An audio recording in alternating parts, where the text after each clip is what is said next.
Welcome to the Bonner Breakdown. The Bonner Breakdown is here for conversation, connection, and to find things to celebrate. Get your glass, cup, or mug ready as we celebrate with a cheers to the good report. In today's episode, we have Andy Groat, a city council member, father, and UPS driver. We discuss local impacts of national politics, stepping into leadership with city council, and navigating the future of Sandpoint and North Idaho. You can find out more about this podcast at bonnerbreakdown.com. You can also support this show and get personal video updates and thoughts from our host at patreon.com/bonnerbreakdown. We hope that you enjoy today's episode. All right, well, welcome to the Bonner Breakdown. I'm here with Andy Groat. Andy, it's so good to have you on again, man. Nice to have the space with you, my friend. Yeah, it's good. It's been a busy season for a lot of people, and you've been out and about and doing a lot of stuff here, getting away on a little vacation. A little bit, just stacking up the silver linings. That's right. That's a good way to put it. I like that. Well, we start off every episode with the good report. So what do you got? So my good report is a gift to you, Come on. Mr. Chris. So this is Sandpoint at the north end of the Long Bridge by cinematographer Eric Darstad, which is a local guy here in town who is just an absolute treasure for us here, as well as written by Sandy Compton. Oh, okay. Who is an excellent storyteller. Yes, so phenomenal. This is a gift to you. Oh, thank you. Love it. And the reason for this is it is a local treasure, and I did not realize how profound and historic and necessary for our time right now it is. The troubles, the tragedies, and the successes, and the overcoming, and the camaraderie, and the patience and perseverance it is the fabric of this community. That's so great. That is Sandpoint in Bonner County. Awesome. Well, I look forward to watching that. I saw that on your whether it's your Instagram or Facebook or something. Social. Yep.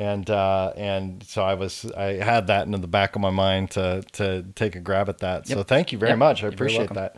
Awesome. And I love the fact that we can deal with current events if we I think in a healthy manner when we have a good perspective historically too. It's necessary, especially right now. Yep. Okay, cool. Thank you. Well, my good report is that we've had this increase of COVID-19 cases we've had, which is not the good report.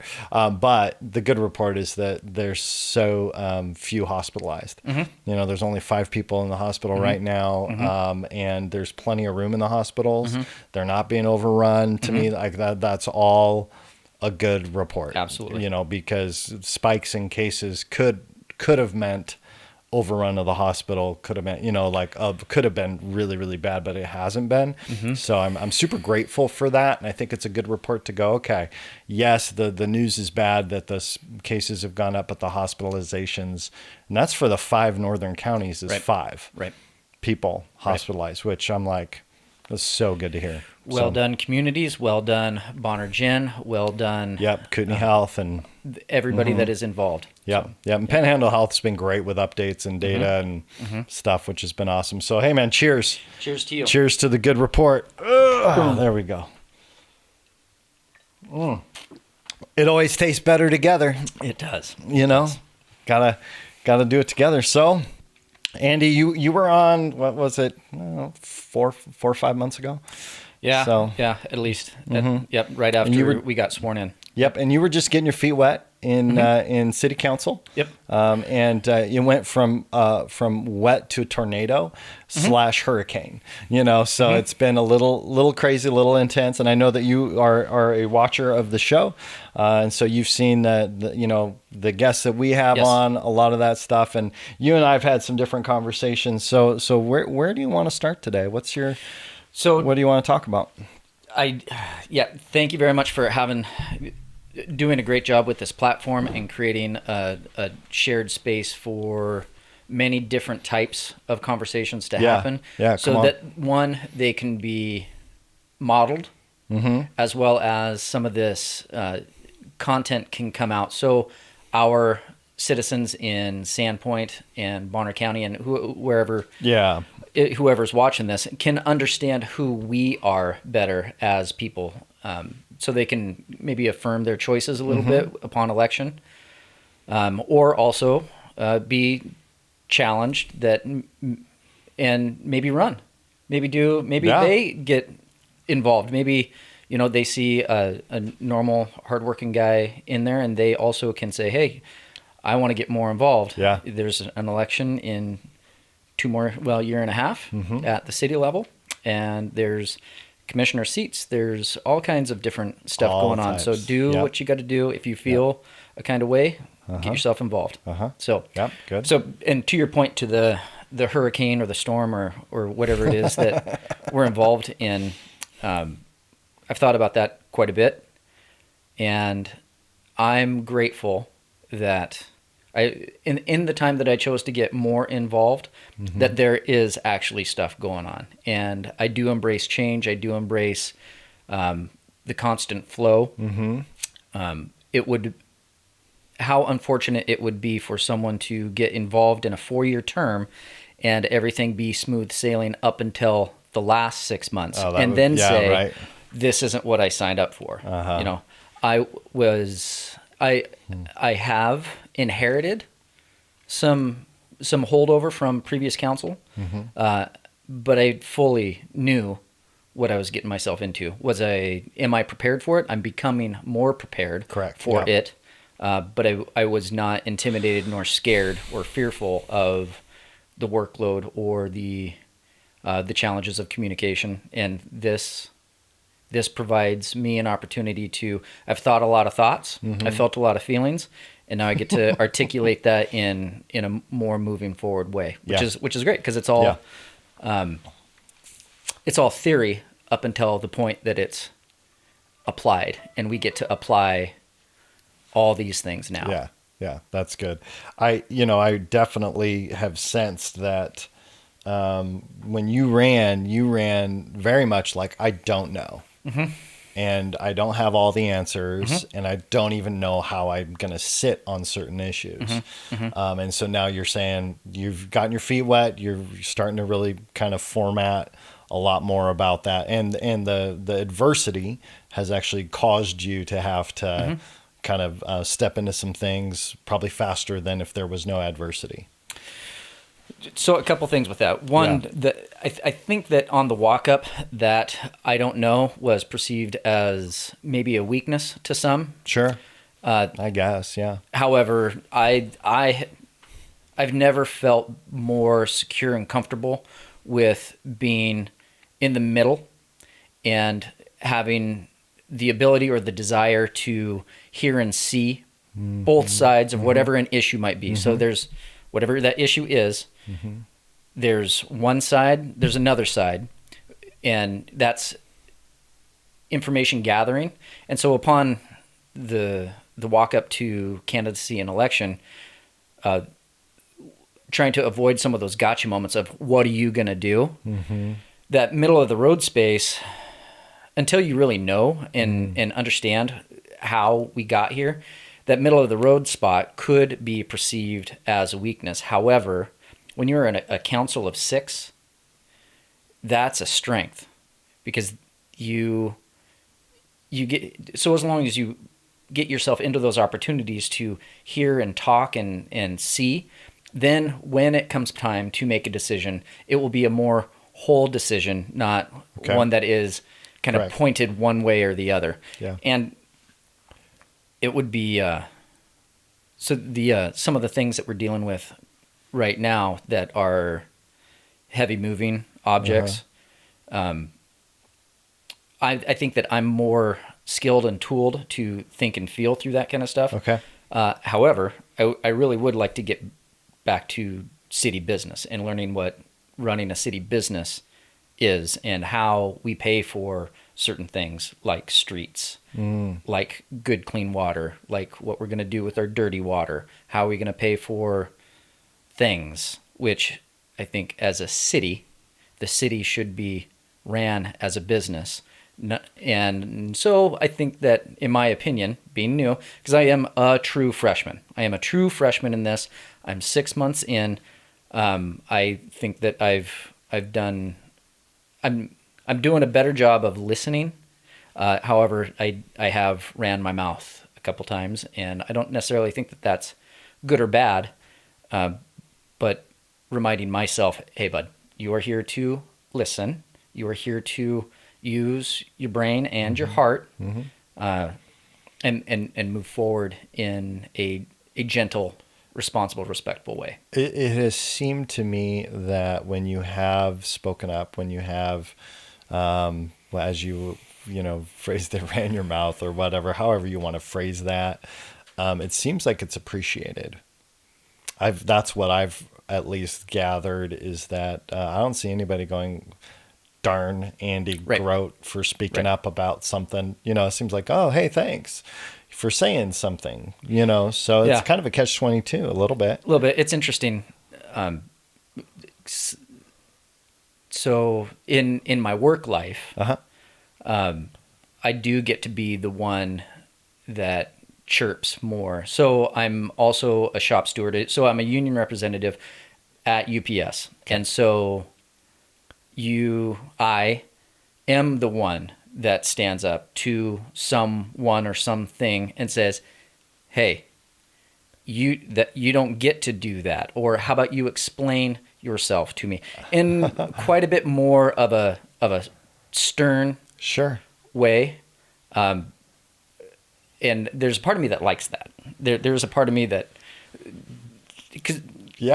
and so it's been you're human. A challenge. Yeah. It's a challenge for me to make sure that I'm more gentle and delicate and nuanced in this in a city representative role, as opposed to the counterbalance to labor, to big business. So do you feel like that's an authority structure, like role type of thing, where you have some authority to speak on something at work? Absolutely. And then here in the city council perspective, you don't have an authority. You have some authority, but you have to play a different role altogether and carry the authority differently. Well, I'm 1/6 of the voting power. Correct. I'm a freshman. Yeah. I'm only 6 months into this, and we're just now starting to get into some of the budget stuff. So from what authority can I really speak?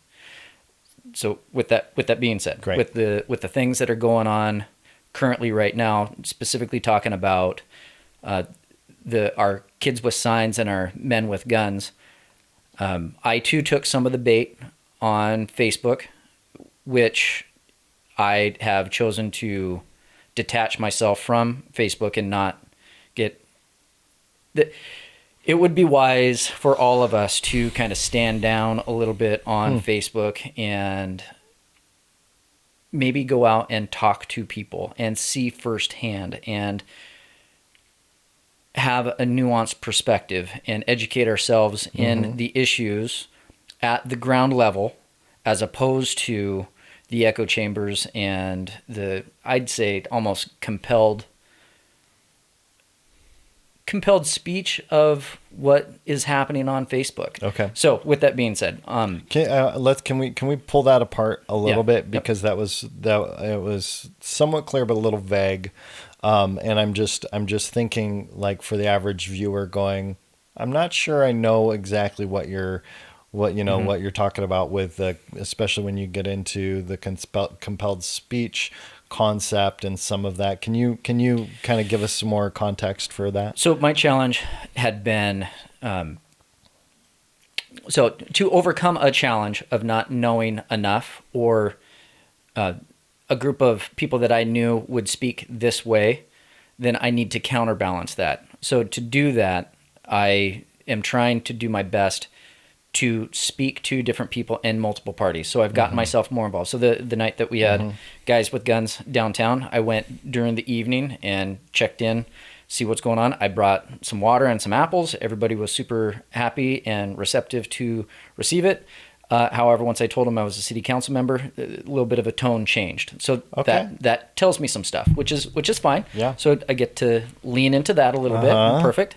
And so then that next Saturday, we had the protest and the march. And fortunately, I was able to invite myself into Chief Coon's life a little bit, and I got to go and meet our officers and the people that were responsible for keeping the peace. And I got to see some of the command and control that Chief Coon offers to our community, which is amazing. He's absolutely amazing. And so I get to ride down with him in a patrol car in the front, not the back, which was helpful. Got to walk around and listen to him kind of talk and explain and this and that. And so get to see a little bit more behind the scenes, as well as talk to people that are adamant about what Black Lives Matter wants to do nationally, which in full agreement with the murderous things that have happened have got to stop. Absolutely. Yep. Nationally, as well as we don't want it to happen here. With talking to some of them and then talking to our police officers, I've noticed that it's flipped. Like, we have great police. Corey has done a fantastic job in his ability to communicate with I'll say everybody just because it's easier with it, rather because I'm getting really tired of this sides stuff. Corey has done a great job with talking to as many people that are willing to talk to him as possible. Yeah. Which I believe is the key to some of the answers. Now, nationally, we are at a precipice, and it's both. We'll just say it's sad, because there's really there's no getting around. It's just sad, and it's sad for some of our 60 and 70-year-olds that have fought these fights before, and here we are again. Yep. And how disappointing and challenging that is. So my heart goes out to them who are like, I cannot believe that we're back here again. Yeah. As well as I get kind of frustrated with those who say that, hey, you know what, you're doing it wrong. To me in my age group, you're not doing enough. You're not doing it wrong. But I also agree, and I very much appreciate of those who will pull me aside and say, let me teach you some things. This is what could happen, and this is what you could do. So there's acceptance, there's a willful engagement, and there's a passing of the baton of responsibility and leadership, which I think is absent specifically in Sandpoint. Nationally, I don't know. So this is my challenge. So crazy, yeah. So this is one of the thoughts that I have. That's spiraling around. Is that I don't know about you. Yeah.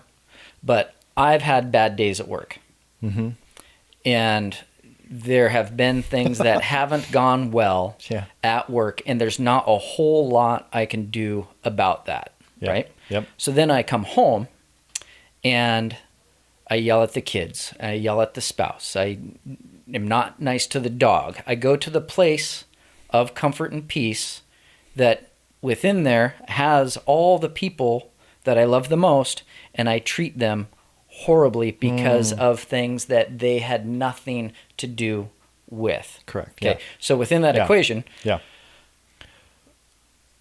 I'm finding that folks who choose to only see and receive information nationally, that they're missing those silver linings. They're missing the beauty that is Sandpoint or Bonner County, and they're taking the bad things that they perceive or acknowledge that are happening nationally and taking it out on the community and the people in the place that they love the most. So that being said, our police force is fantastic. Yep. We have a great relationship with its citizens. And I recognize and appreciate and empathize with those who are organizing and are absolutely pissed off about what's going on nationally. But I don't think it's necessarily fair to yell at our police for things that have happened in places that aren't Sandpoint. I think that it would have been done differently. It would have been better to have led and said, hey, I know you guys are doing a great job. Yep. I'd love it if we can partner with you guys and continue to do an even greater job. Yeah, and it was interesting because I don't believe that I think that the baton skipped a generation. Okay. So if we talk about the baton passing, the forgotten generation, Gen X, is not in the equation. Okay. So like if we look nationally, we've got boomers and millennials, and this Gen X group is looking around going, I got something to say, like, hey, and that's shouted down by the millennials. It's shouted down by the boomers. So I think that there's something tricky in all that to allow for, because I believe most Gen Xers are very centrist.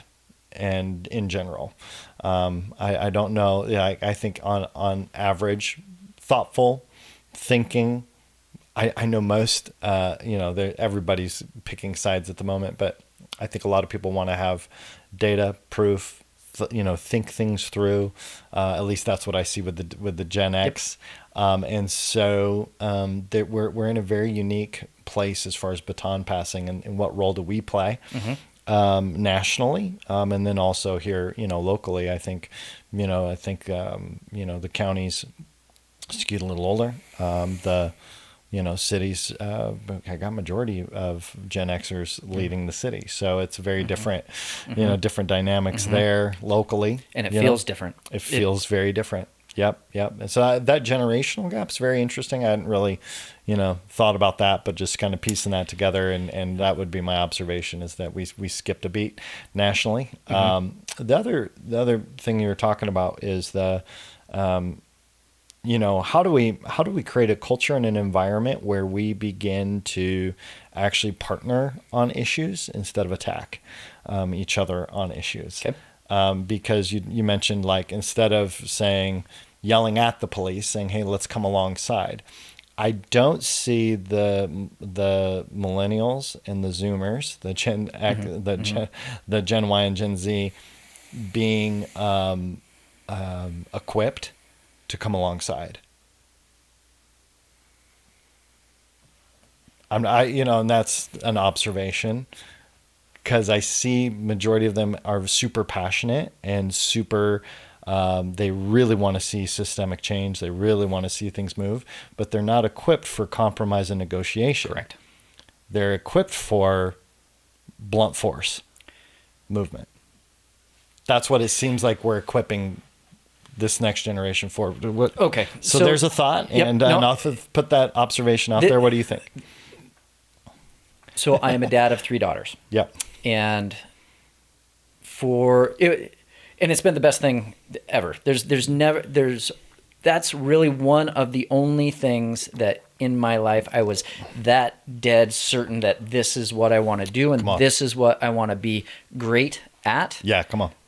So then how do I do that? Well, I can't. So what I chose to do was to look inside myself first and do those internal battles with myself, fight inside myself, and see what wins and what loses within me. Yeah. And then bring that to my family, my kids specifically. Yes. I have been divorced. I married the same woman twice. It did not work. It didn't work, but we are still a family. So those internal battles are deep and impactful to my kids, which then has hopefully equipped me to know myself better, to then therefore go out into my community and maybe be effective change. Okay. So that's the equation that I use for myself, that I found to be effective.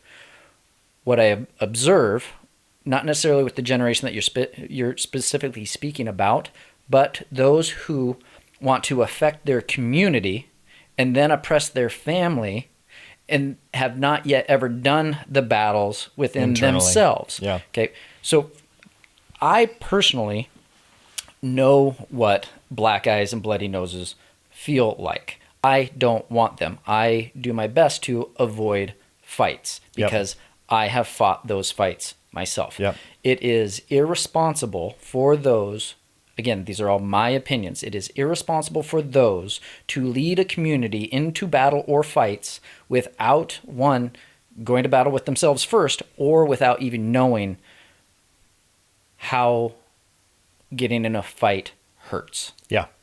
And that's where I think there's a little bit of leadership baton passing that got missed, as well as a respect for the battle and the hard fought fights. Yes, totally. Yeah, that's good. And it does seem to be a bit of an awakening about maybe the American spirit that we have. There has been some difficulties. There are people that have it's hard, and it's always been hard, and it's generationally hard, and it's been taught and learned to be hard, as well as it really hasn't been that bad. Like it's been pretty. I've almost always had a job, almost always had a place to live, and almost always had food. Okay.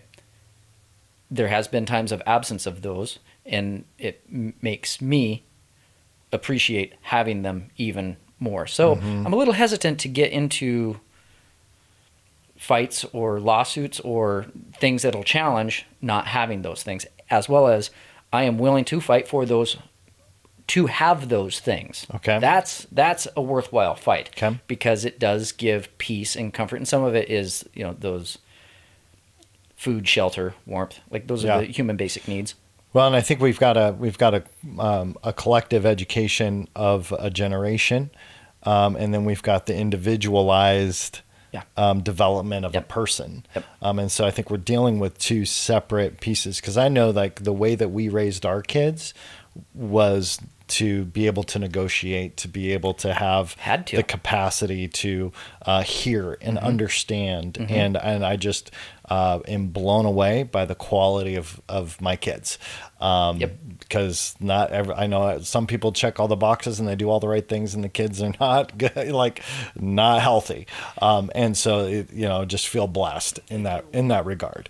As well as give a lot of credit to other people in those kids' life, as well as our own. Like I just described, the family situation was dynamic, to say the least. Just being gentle with that, and for my kids to turn out as amazing, despite my best effort to hit as many potholes as we possibly could, they are all doing fantastic. Which then, it doesn't necessarily give me permission, but it certainly it permits me to go out and do more things within my community. And they're looking at me going, yeah, go Dad. Yeah, go for it. Yep.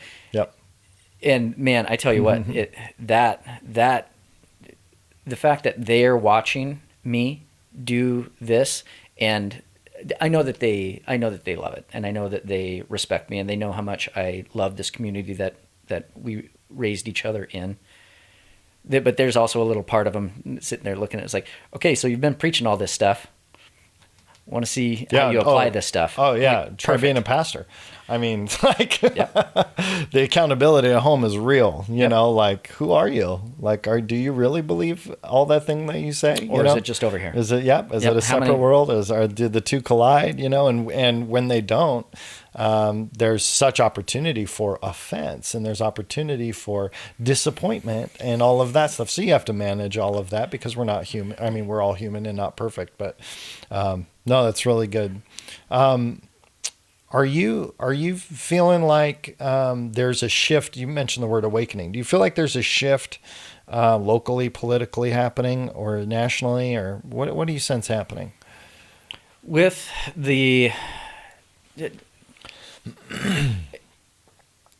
again, I'm new at this, and I'll specifically speak to the lens of council and realigning city efforts to be businesslike, be more businesslike. Okay. We have great staff at City. Okay. From top down, they are fantastic people. And those individuals who recruited and brought them on should be thanked. They are absolute professionals. They are worth every dime and every dollar. It would be great if we as a city allowed them to do what they were hired to do, as opposed to manage lawsuits. And I think that that's where the political shift is. And I could be wrong. Okay. I could be wrong. But I think that city should be business. Be in the business of flushing toilets, drinking water, paving streets. Focus on those things. And if those things are happening, then city is doing well. I don't think that... I think then Sandpoint as an idea or an ideal, then that can be looked at from a different non-business lens. Like believing in something greater than yourself, I find as being good. City of Sandpoint is a business. Let it run as a business. Right. If we want to believe in Sandpoint or Bonner County as an ideal or the bright shiny light on top of a hill, then believe in that and be an example. You as an individual, be that example. Not be made an example out of. Two different things. Yeah.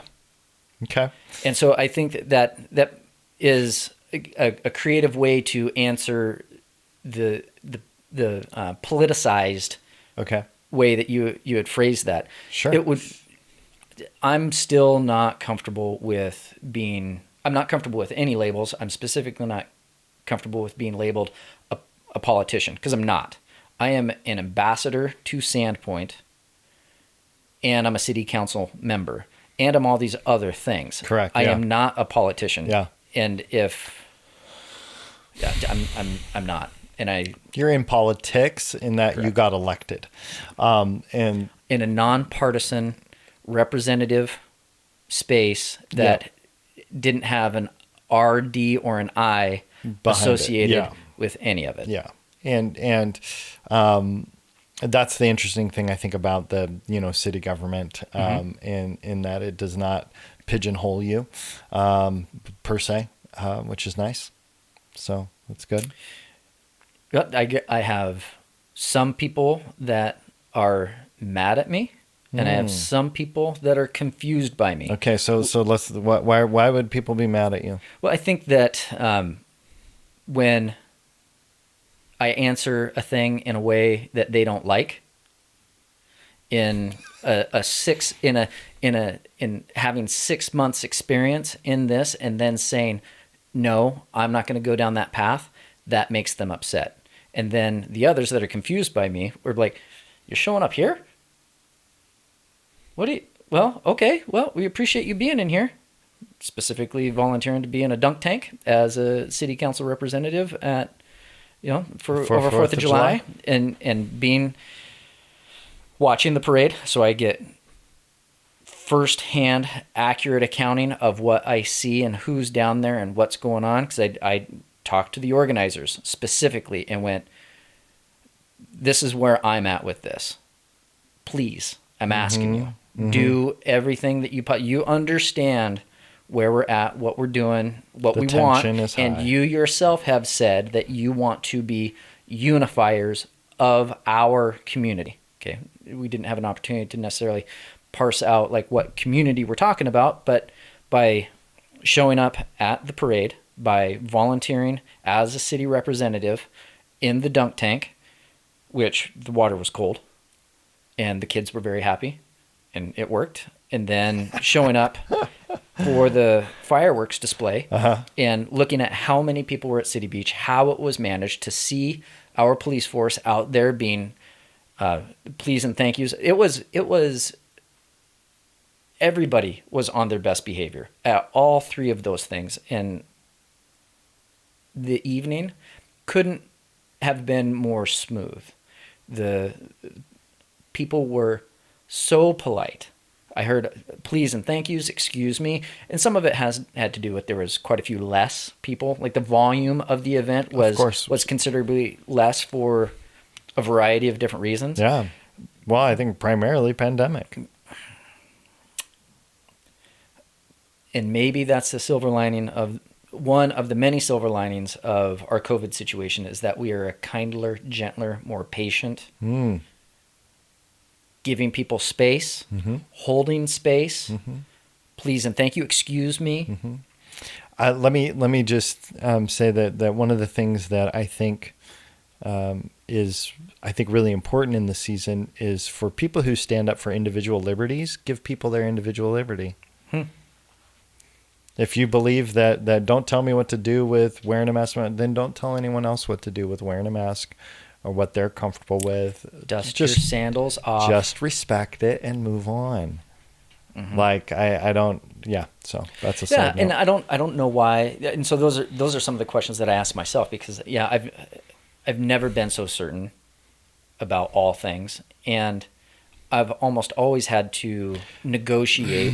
I'm a middle child bookended between two sisters, so I've always had to negotiate my way to either not get hit or to be able to get the piece of cake, or all of that kind of stuff. And it has served me. That's great. It has served me well.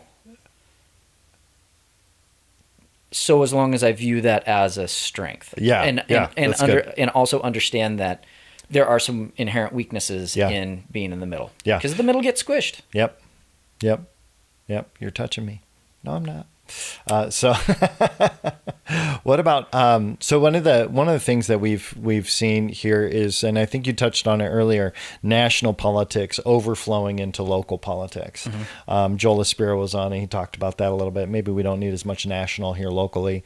I think that people on the right are looking at national issues with a tremendous level of fear of concerning what nefarious items or actions or activities may or may not be happening locally.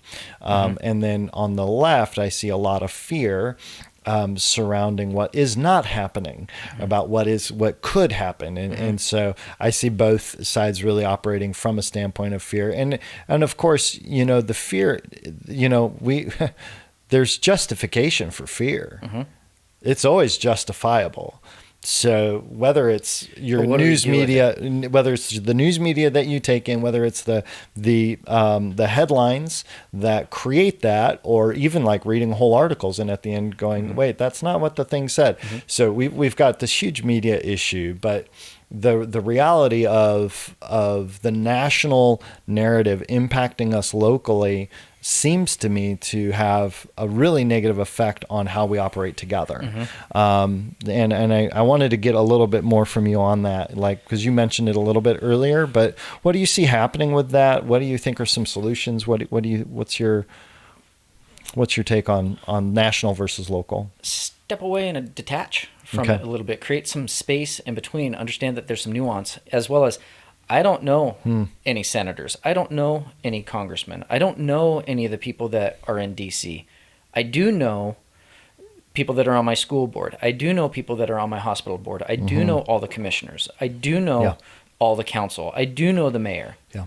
And so if I'm seeking some clarification, they are a phone call and a handshake or a fist bump away from creating a better relationship and de-escalating some of this tension, as opposed to being the character that someone is representing themselves on Facebook is not them in the grocery aisle or in the parking lot or at the coffee shop. And so to answer your question, I haven't found it to be helpful to mirror what's happening nationally and interjecting it locally and taking on this persona, because if in fact that's just a show for either trolls, because people I don't need to spend however many hours a day responding to the negative vitriol through Facebook. Yep. Some people thrive on it, which I hopefully will never understand. I don't want to be robbed of that mental and spiritual peace. And it actually makes me sad. It makes me sad for those who spend that much time on there because, again, you're missing the silver linings. You're deciding to live within this dark cloud because you like the thunder, as opposed to looking outside of it and appreciating the silver lining or the rainbows. Not to get all woo-woo-y and rainbows and unicorn stuff, but I think that long term has a negative effect. I do think, agree. like, what happens when you manifest that stuff and you end up having something like, what if you blow a gasket inside? Yeah, and I see people that that would in one post say we need more love and unity, and in the next post call somebody every name in the book, and I'm like, whoa, like that. Do you not see the incompatibility of your own claims? And the level, so the challenge is, like, I can understand dichotomies. I can understand that. What I don't, and I have patience for that, because I learn in that space. What I don't have patience for and don't learn a lot from are the hypocrisies. There's depths of hypocrisies that I have that I have to cross the street. I can't, it's not worth it, because I'm not here to convince anybody. I'm not here to, I can be convinced. My mind can be changed, but I'm open to having my mind changed given better and new information. That's right. Yeah. Those who are shouting from the rooftops, in my experience, are not willing to change or be open-minded. And so that's a path for somebody else to take, not for me. Yeah. And so, and some of the things that have kind of hurt my feelings the most are the people that were in leadership in some level or another in Sandpoint or Bonner County, and without even having a cup of coffee, will automatically go and say, "You're doing it wrong. What do you do?" And it becomes all of this kind of stuff. Yeah. And that, so for me, because I got a little bit of a chip on my shoulder, that has never worked out very well for me. And it's not some, I mean, I spoke to bloody noses and black eyes. Like, that's where this goes. Yeah. And I think that Facebook and social is where that happens. Yep. And it's unacceptable. If I could give anybody advice about social media, it would be stop reading people's minds. Because this is where so somebody takes an action. Let's just take someone does a proclamation at city council, okay, just to bring it home, and immediately people have read the mind of the mayor. Said, here's his intention, here's his motive, here's his goals, here's his, like, they have all like said, these are all the things that he must be thinking in order to do such a thing. Well, that is horrible thinking. That is an absolute lack of critical thinking. And critical thinking says, actually, there's probably a multiplicity of motives, intentions, potential things. And am I curious to know the truth, or am I curious not to know the truth, but to do I want to live in the place of assumption? Do I want to live in the place that the only thought that's possible is what buttresses my bias? Yeah, and the answer to that is yes. There are those it's rampant. And people on the right get frustrated with me because I have a good relationship across the board with everybody. Like, I'm pretty clear on my politics. I know where I sit, but I'm able to have conversations with anybody, whether it's the Black Lives Matter or a Robert Rosenberry or, our friend Ryan, Lesh, like, these are people from all different backgrounds, all different mindsets and viewpoints. And I'm like, actually, we can have these conversations. So this capacity to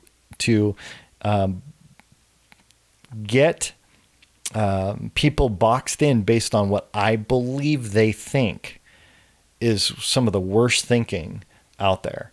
And if people could just step back from that, just did that one thing, just say, instead of judging their motive, let's look at what they've actually said and what they're actually doing. Mm-hmm. And I might not like what they're doing, but maybe I should ask why. Correct.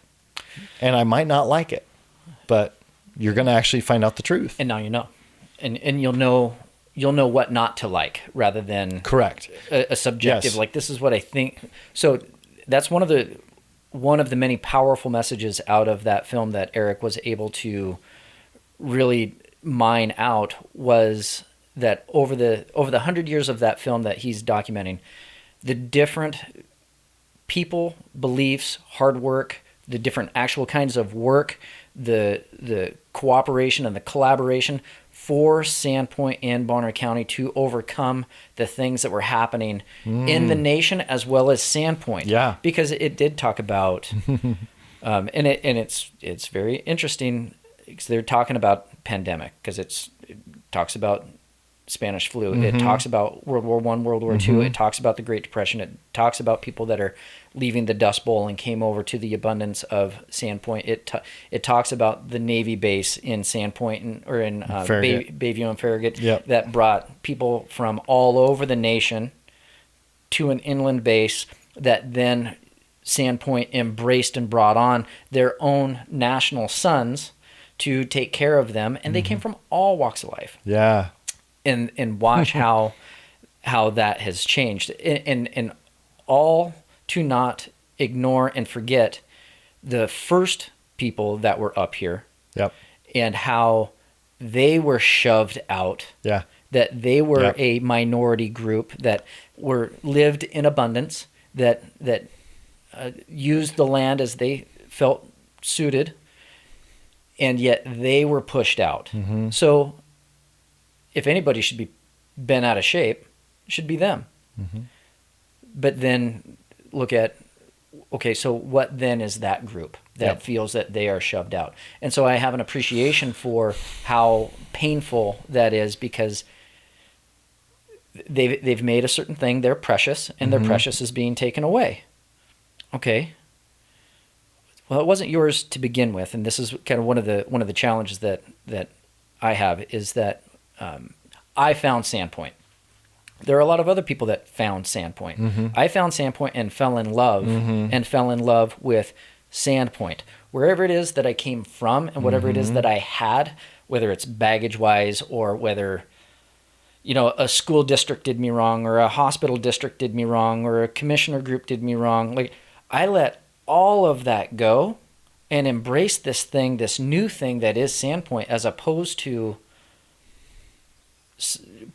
putting that heavy baggage onto this new place. Because obviously you fell in love with it. You came across one way or the other. Yep. It was the mountain or the lake. You didn't do anything to build the mountain or the lake, but you fell in love with Tractor beamed. You fell in love with it. Yep. But yet you haven't given yourself permission to let the past transgressions go and re-embrace the new. So that's a really that speaks, I think, nationally too. Okay. Okay. Like, how does anyone move forward?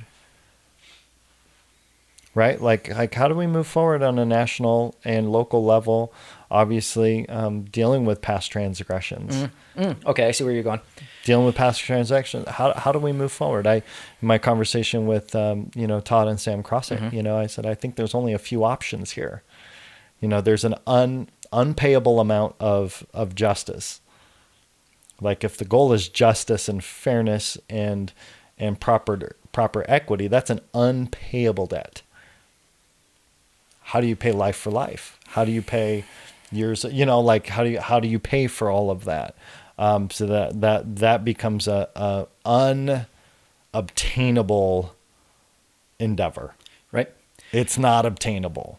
And and even when I talk, like, across every discipline that I've looked at in regards to this, and even with, my black friends and different people just on the race issue alone, it's an unpayable debt. There's not enough that can be done to make up for it. So then the other option is, there's two other options. We do nothing, or there has to be some mercy forgiveness, some capacity to be able to absolve the past and begin to move forward. And that's a personal choice for each individual to take, and for a community to maybe step into that. Well, I don't know how that happens, right. But I think that there's some things there. But you're talking about this. How do we deal with the past transgressions of here locally too? We got this on all sides.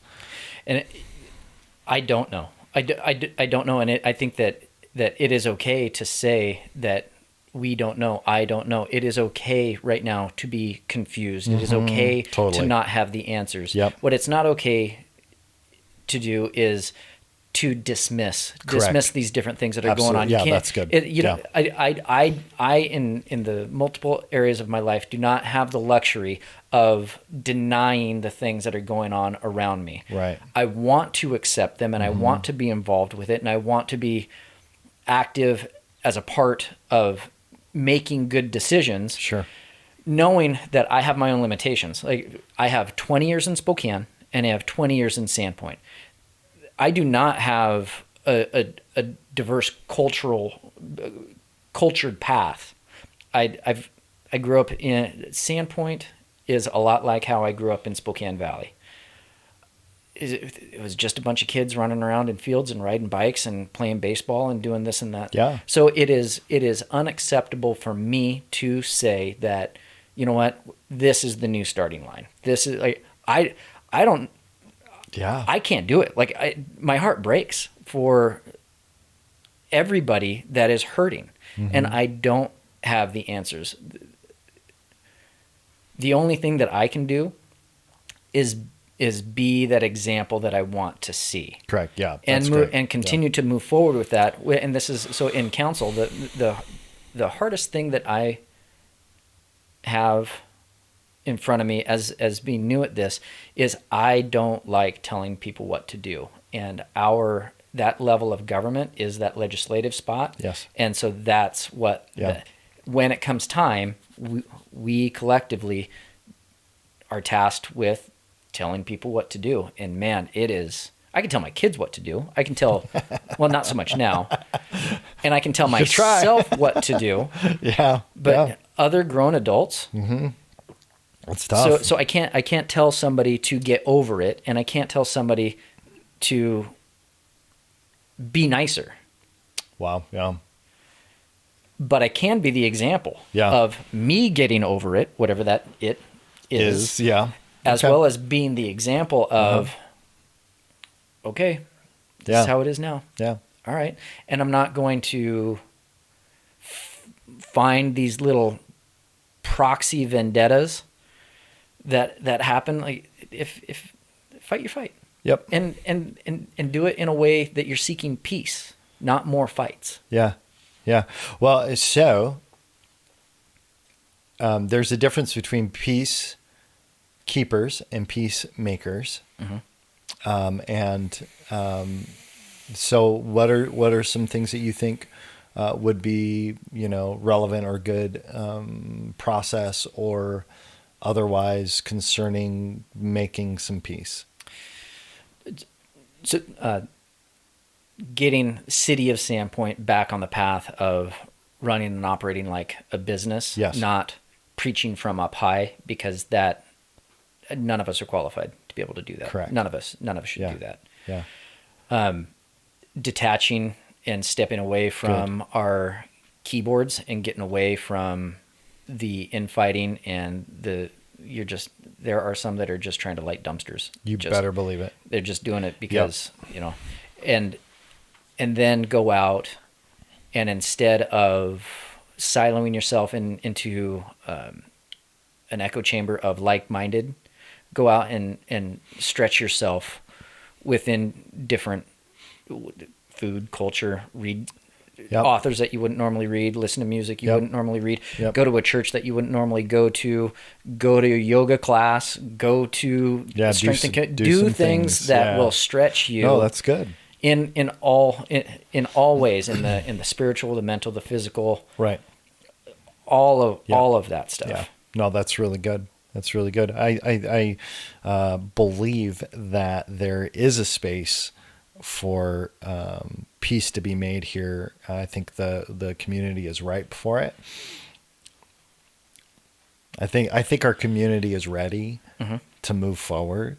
From what I see, I think that there has to be acknowledgement from leadership where they've gone wrong, and where, we've misstepped, where we did not consider fully an issue, or do our research or whatever it is, like sometimes you'll make a decision and then afterwards you're like, oh my gosh, why did I do that? Now I've got more data. I go, oh man, like people who can acknowledge that and take ownership will be the ones that bring the peace to me. And wouldn't that turn down the volume? Wouldn't it? Of whatever other chatter is going on. And so to kind of... And I'm not saying that people need to flagellate themselves or berate themselves or belittle their previous decisions either. I'm not saying like even I don't even think apologies are necessary. I think acknowledgement is all that's needed for people to go, oh, okay, they see me. To be seen and heard. Yep. So then I do think that it nationally and culturally, socially, I personally don't feel capable to be able to create a new starting line for a great many things. However, locally, within our space, especially with the seat that I'm in, is like, knock it off. This is the new starting line. None of this stuff. All of this this is so good. I love it. A lot of this other garbage got us here. And what did we learn? Yeah. We learned a lot. Yeah. And what we learned is we learned a lot, and I'll leave it at that. No, you could. New starting line. Yeah. This is what I'm going to do moving forward, which is get more engaged, involved, and educated, which is, that was my campaign slogan. That's right. Yep. And look for solutions, not dumpsters to catch on fire.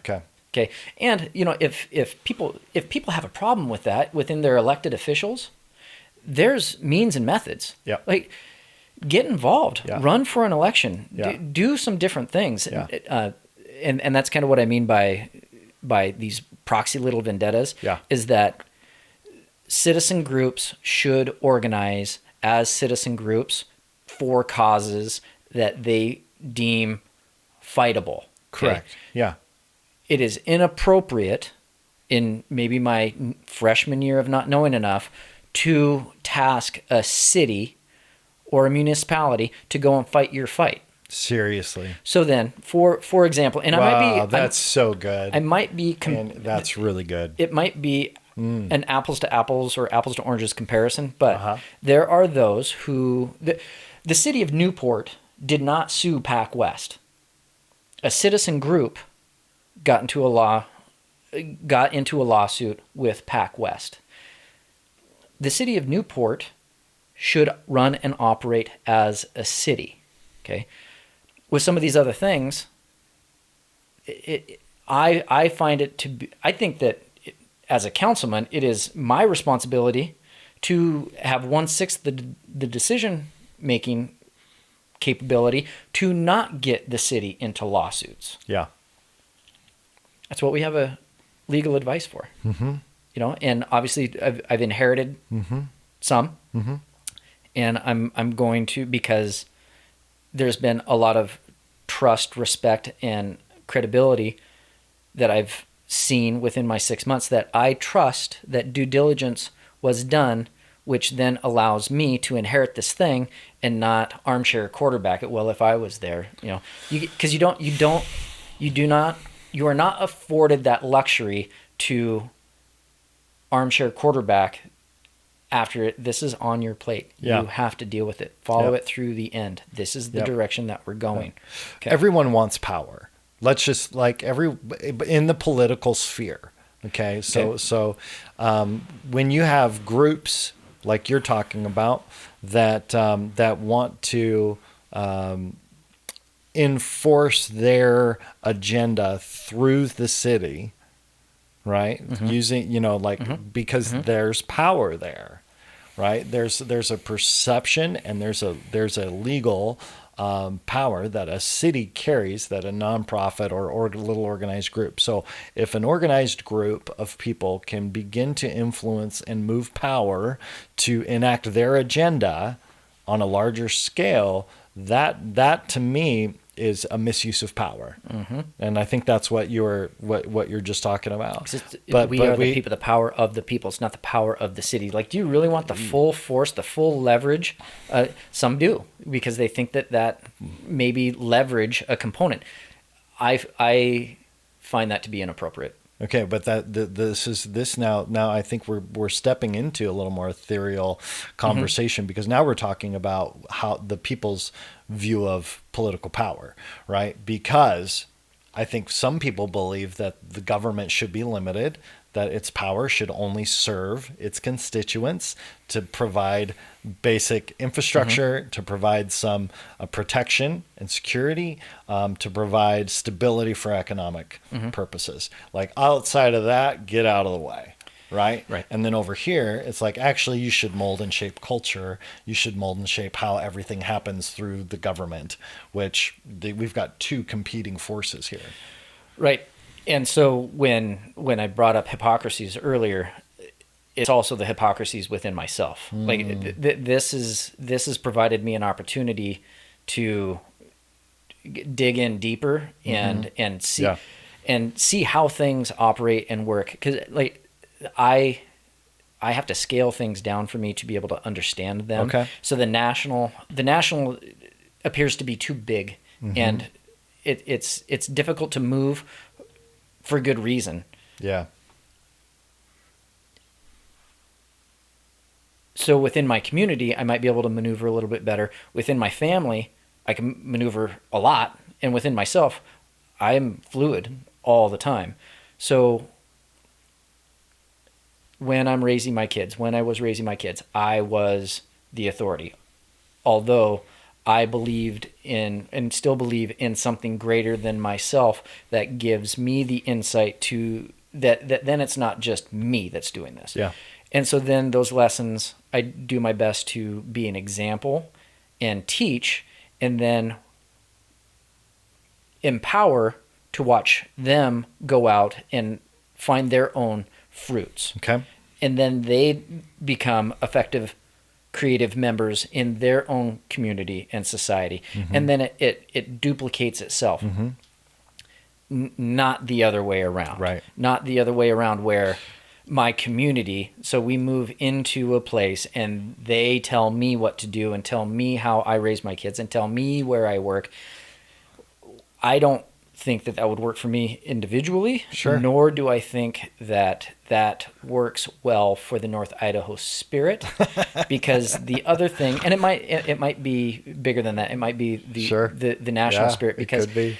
the first thing a North Idahoan is going to do when you tell them that they can't barbecue is to go out and barbecue. You better believe it. It was like the first day of the stay-at-home order was the busiest day of the year. Not just because people were stocking up on supplies, because, like, okay, like we're entering into a lockdown with emergency services. Grocery stores are open, everything's open, but we still, it was like the middle finger to the man, and we're still seeing it, Absolutely. every day, which is like here nor there to me. Like, if people feel like that's their thing, great. No problem. But that is that North Idaho spirit. It's not just independent, it's rebellious in the sense that, and I hate using that term, but it is the sense of not just it's the view that the authority that you carry is ill-gotten to the government, right? Right. So the big government. So let's hang out there for a minute, because I knew the people that were running for the school. Like I'm going to restate this. Like, I know these people. I've been in the check stand with them. And especially with being a UPS guy, you dropped off their packages. I know these people. I know that these are good people, so I can trust their authority. And nationally, there's probably a massive disconnect. And however, locally, I think that's one of the reasons why I got elected, as well as, I had people vouching for me. I had people vouching for my character and integrity and hardworking, even though people didn't know me. They at least trusted the source of information that they got. Yes, and you've always been very clear, and I think this is one of those things people could probably learn from in local politics from you, would be that you're very transparent about what you know and what you don't know. You don't play BS games, right? You're not trying to prove anything to anybody. Yeah. And to me, that's like, if you want to get into local politics, take that as your cue. Like, take that as I would call that role modeling well. Well, because I don't know a lot. Like, I simply don't. This is this is new. But this is white belt stuff. This is beginner's mind. This is trying to get more involved in something that I believe in. Yeah. And if a community wants professionals to be in those spaces, whether it's professional business individuals or lawyers or however that executive level professional to be in that city council, then they're going to have to understand that there's going to be a certain expertise that's going to be there that they might not necessarily appreciate, as opposed to, I'm just a dude. I'm just a dude that wanted to get more involved, and I've got there is a space in local politics for a blue collar man or woman or teen to get more involved, to learn about their community. That's it. Not to take this any further into other arenas, because that then I think is defining politicians. And I don't want my community, nor do I want my constituents to be stepping stones for anybody for their next thing. We can be the bright shiny light example, but we will not be made an example out of. What does the bright shining light example of Sandpoint look like to you? How do you describe that? Like, when it's manifested? So, and again, that film does a great job of rolling that out and showing the different things that happen specifically to this community, as well as some of the things that were going on nationally. I remember coming up to Sandpoint, so I've been up here for 20 years, that when something tragic happened to a family member, everyone showed up to the spaghetti feed. Or left, right, everybody. They just came to support a family that needed help. Period. No more questions asked. Now, I don't think that that's the case. I think that, like, so who? What are they? I'm not going to support them. How long have they lived here? Yeah.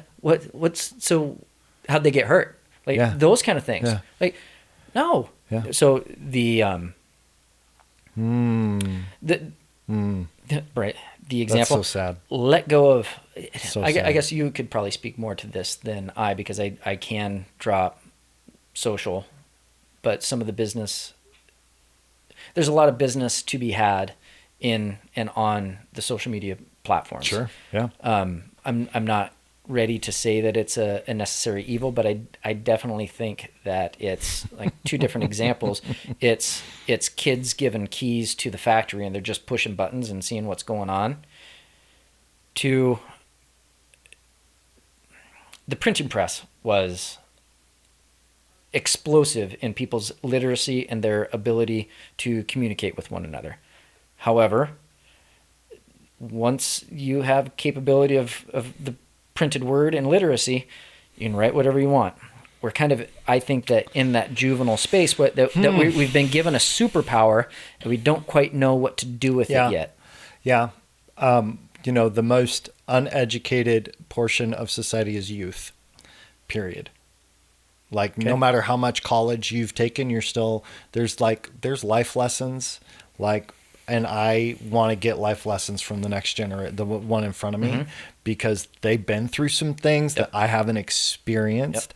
I might conceptually think I got it, but I'm actually operating in quite a high level of ignorance to not value the experience of the people who came before me. I can judge it. I might think that they're stupid or ignorant or just not getting it. But that's the sense that I get in conversations that I have with younger people, is that they're the experts and we're stupid. Now with that, I'll just say that I've had several of those conversations where I'm like, wow, there's no value for experience. There's no value for that. For some. One of the things that I think is just critical around being able to be a bright, shining light is this intergenerational connectedness, like the valuing of experience, not just becoming activists or keyboard warriors, but literally valuing and honoring the people's perspectives that came before us, even the ones we don't agree with. And ask the question, like, Chris, what is it like to be Chris? Like, how is your life? Like, what is a day in Chris's life? Yeah. Like, what's going on? Yeah. And to really have that honest inquiry, to do your best to know someone, heart and mind, that distance between heart and mind. But that's good. Yeah. But to be able to do that, to be able to value that, you got to. I know this is a truth. You got to do those fights inside first. You have to fight with yourself first. Step away from the keyboard. You're not a keyboard lawyer. You're not an internet activist. Go know the people that you're in the community with, and if you're new to the community, we will do our best to be patient with you. Do your best to be patient with us. Yeah. And the things that happen to you, wherever it is that you came from, I get it, sort of, if I ask. Sure. And there's a good chance it's not going to happen to you up here, especially if you know people. So I would love to give a shout out to Bonner General Hospital. They have done a fantastic job. And they've taken some barbs over the past couple of years by, letters to the editor are not nice, okay?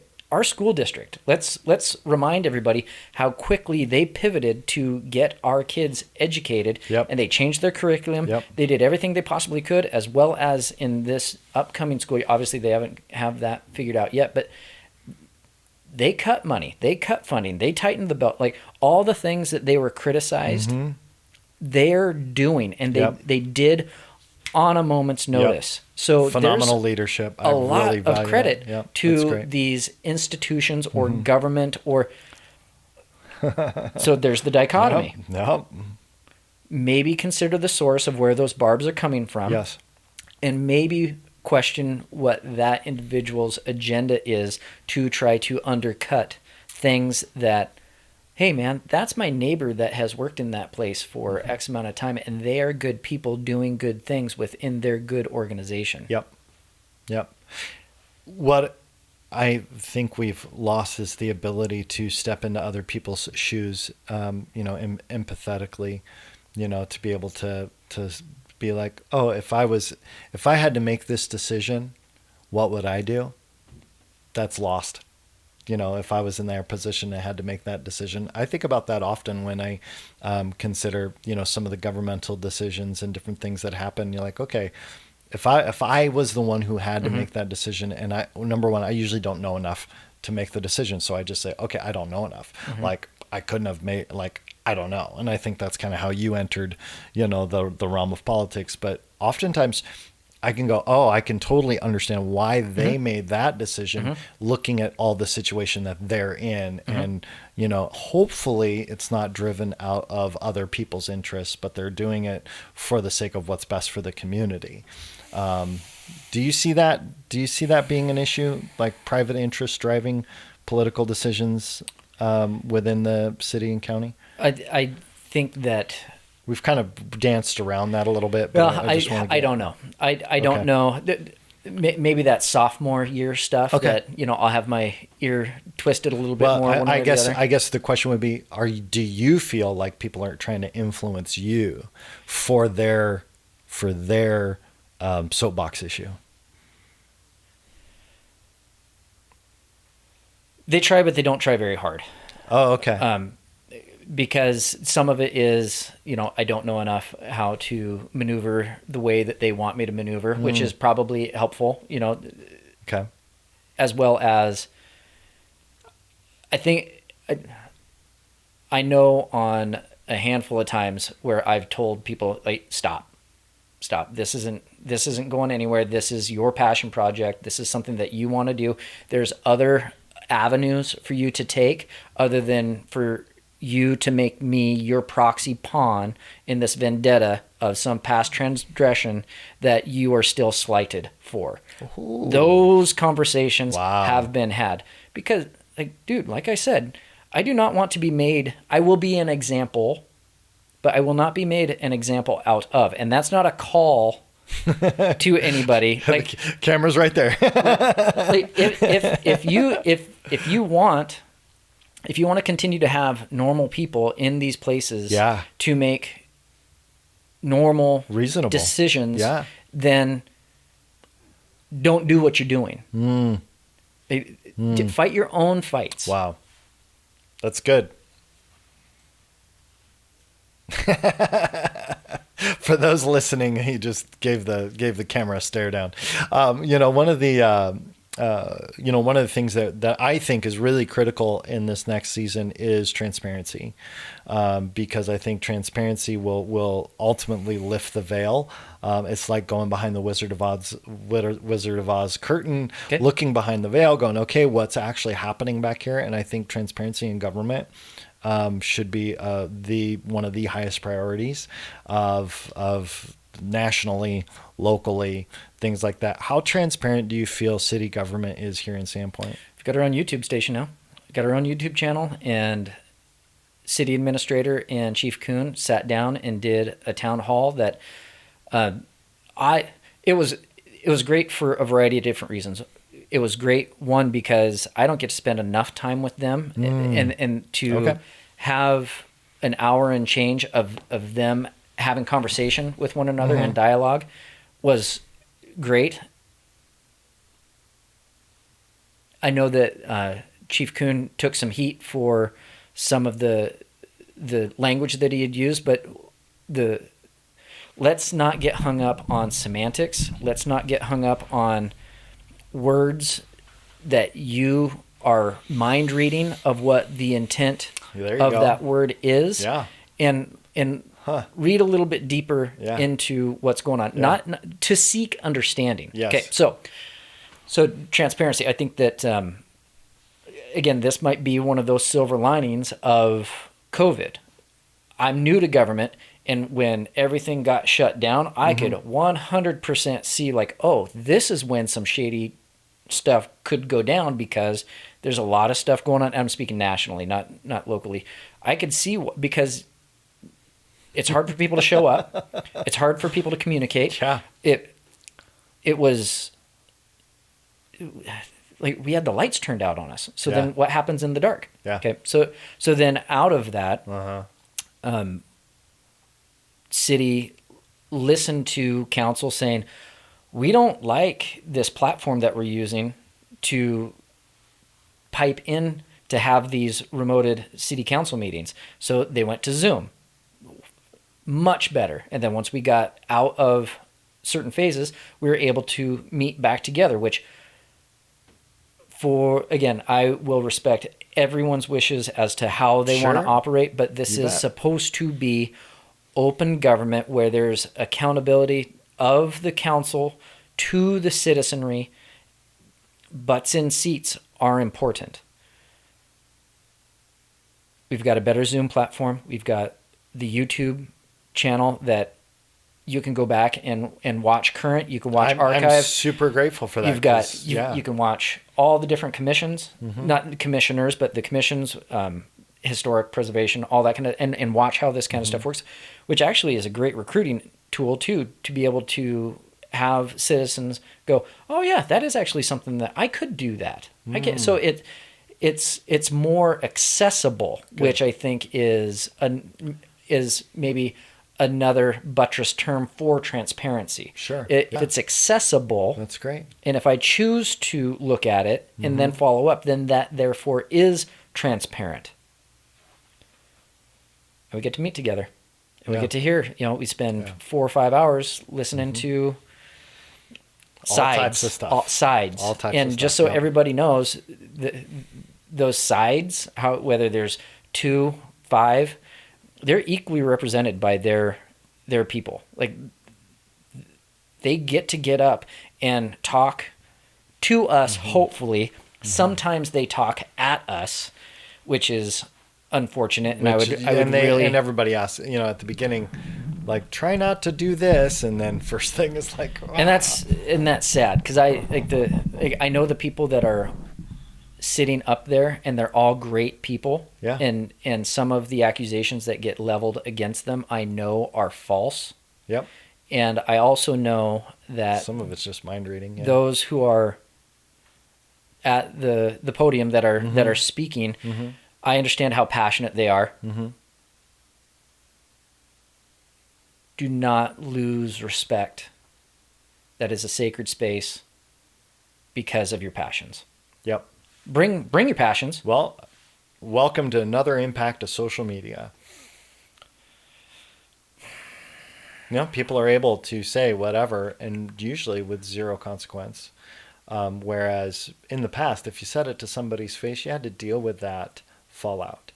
You had to deal with the actual emotional reaction instead of, oh, they're mad, I'm trolling you, or whatever. You don't get to laugh it off and shut it off and walk away when you're face to face. And council, I think, the council chamber is an arena that everyone is equal. They should be equal. They should be treated equal in that space, because it's so we're sitting higher than anybody else. We are sitting above just by the way things are. Yeah, it's like a 2-foot lift. And that's difficult, because I do not ever want to speak or look down on anybody. And if they feel that kind of a way, then if we could reverse it, then reverse it. But we are there to be talked at and to. And so if folks see us being stone-faced up there, that's the most appropriate way for it to be, because the last thing that should happen is for somebody that is already positioned up on high to speak down low to somebody that is impassioned and being respectable about the process. So it's better for us to sit there and take it and just but don't ever think that it's not that we are stone-faced and that we don't care. It's a discipline that needs to be inside all of us, to sit there and actively listen and make sure that it's like, they said something, they said my name, don't respond, normal face, I'd like to follow up with that individual later. Which then it kind of creates a culture of invite, because that's how I met Ryan, that's how I met Ron, that's how I met Steve. I don't necessarily agree with, there is some disagreement, but that the disagreement isn't greater than, hey, let's talk. Help me understand your world a little bit better. And they did the same. Like, there are those that have said the same things, like, hey, Andy, you know what? I didn't vote for you, or I did vote for you, but I really actually don't know where you're at on this. Can we sit down and have a cup of coffee? Yeah, great. For sure. Yeah. So I think that covers your transparency question. Yeah. I think that the accessibility issue is huge. So that's good. It's good. I was really glad that I can get notified on my phone when it's up, when the video comes up on YouTube, and I can go, okay, great, I know what I'm going to be playing in the background here and listening to some of the haps, and while I'm working on something else. So that's always good. I think we're kind of nearing kind of wrapping up our conversation a little bit. So when you look forward, right, when you look ahead, next 6 months, okay, 6 months in, what are some of the things that you're anticipating need to happen, or what are some things that you would like to see happen in the next 6 months of the city of Sandpoint and your role? So for my role is the personal growth, and so I want to talk a little bit about my personal experience with COVID and how quickly and how disruptive it was mentally and emotionally for me. And this is maybe a little bit of insight into Andy's world and Andy's life, and to hopefully be a little bit more vulnerable and like let people know who I am and how I think and feel. So, COVID is real, and I deal with the spectrum of how people think and feel about it at work with UPS and maintaining and making sure that health and safety and mental awareness is there. And with UPS, we and others were deemed essential, already knowing that we were already essential. Like my mom told me I was essential. Like I didn't need anybody to tell me that I was essential. So we go through, like as UPS, we're this essential, and there for a while, everybody was really supportive and really excited until they got scared. They got scared of their UPS guy. They got scared of what we were potentially bringing to them that they ordered. Like to the point was like individuals forgot that I am here for you, and because of you. You invited me here to deliver these things. And I've never, like in my 45 years, I've never been made to feel like the other or dirty or unwanted. It was up until now. So this is a silver lining. I would have never experienced a feeling like that living in Sandpoint or Spokane. Yeah. Yeah. That being barked at and given orders to get off of a porch or be told dismissively, put that there, like all of that, like having people cross the street from me because they were afraid of, I took it, they were afraid of me. I get it that but I chose to really take on what COVID is going to teach me. And really, instead of getting mad, like, okay, how does this really feel? Like I've never felt this way. So that was hard. And so it just gave me a very small glimpse of perspective of how some feel that way every single day of their life, and the only responsibility they have to that was that they were born. Consequently, the same day, making deliveries while I'm pissed off and festering and like, you got to be kidding me. Like, everybody loves the UPS guy. Everybody loves Andy. Driving around delivering apartment complexes and looking at all the different license plates from out of state, out of county. So I went from, oh my gosh, I feel like the other, like this is awful, to what are you doing here? You're not one of us. Get out. Like, what is going on?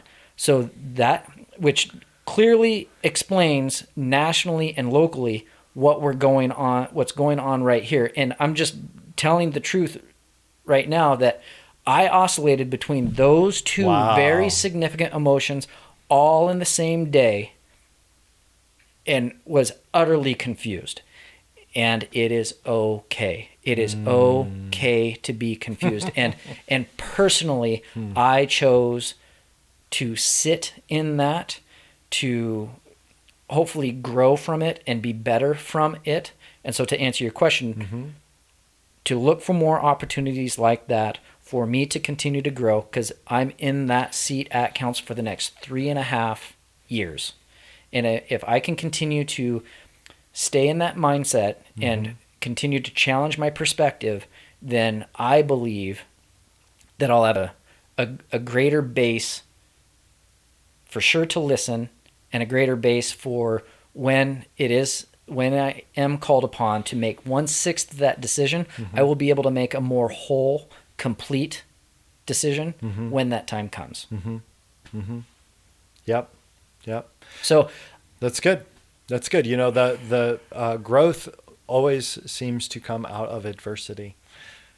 We can self-teach, we can assimilate knowledge, but actual growth is different than assimilating knowledge, right? Like, so I can learn a ton of things out of books and I can learn a ton of things in class, but I don't actually grow until I've got to have that internal adversity or external adversity, something that creates tension in my life. I say as a pastor for a long time that, where the Bible says that we're going from glory to glory, I'm like, that space between glory and glory is tension. Like it's that's the place where you actually catapult to the next level. So, it's interesting to hear somebody say, I'm actually looking forward to these moments of tension and these opportunities to grow. And I think that's a great mindset for most of us to carry around. So that's a great place to be. And thank you for that. It's inspiring to hear. So yeah, it's good. Well, you two are an inspiration to me, buddy. You're doing good work. It is hard to hold this much space. You're doing so. Stay strong. I will say, just to be vulnerable. I had a couple interviews where I went home and I look at Mika and I'm like, what am I doing? Like, why am I even doing this? Like, am I making any difference? Is this, so now I'm not saying that to like, be like, oh, give me praise. But I'm just saying that because, even in starting this, I had to overcome my fear of exposure and my fear of disappointing people. And I've been kicked out of some Facebook groups because I have the audacity to build relationships instead of just be right. How dare I? Oh, well. I have to block people who are aggressive and angry, spiteful people. I just don't get it. So I just silence those voices because I refuse to give people the influence in my life if I don't want it. If I don't want your, I'm very cautious about that. So this has been a huge challenge for me. So I'm glad you're seeing it be effective in some regard. It's difficult because I'm not fitting in any of the boxes. Good. I know where I fit. It's like knowing your tribe. You got tribe. You got people that you resonate with. You got people that you totally like your friends and peer groups and people that you're like, man, we see the world eye to eye. I've got that. I don't need to find it everywhere. I don't have to convert everybody to my tribe. I've got my tribe. I got people that I totally resonate with and feel comfortable with, so I can enter into spaces of discomfort because I know where I'm accepted and loved and good. Do you know what I'm saying? Totally. And so our Venn diagrams for ourselves personally are going to look more like we're blowing bubbles as opposed to just one bubble. So maybe create some new tribes. Maybe this middle tribe of I don't know. And that's I look forward to more conversations with you. Yeah. That's been fun. And I think that it would be really fun to have a group of conversations with 3 to 4 people sitting around having these conversations from a bunch of different perspectives locally to be able to process through some of the things that are going on. Be fun. We have a local author and facilitator in town so I'm going to give a shout out to Michael Welp. He is a fantastic man, individual, and father, and he is, as well as you, are completely capable of holding that space and being a model for healing. There's a lot of byproducts of healing that I don't even have to label. Just I deeply believe that's the direction that we need to go through. Yeah, cool. Okay. All right, buddy. Hey, appreciate you. Thanks for coming on. Yep. With that, we'll be done for today, and fantastic. We'll come back again some other time. Okay. Thanks, everybody. Yep. We hope you enjoyed today's episode. You can find out more about this podcast at bonnerbreakdown.com. You can also support this show and get personal video updates and thoughts from our host at patreon.com/bonnerbreakdown. Thank you for joining us in the conversation.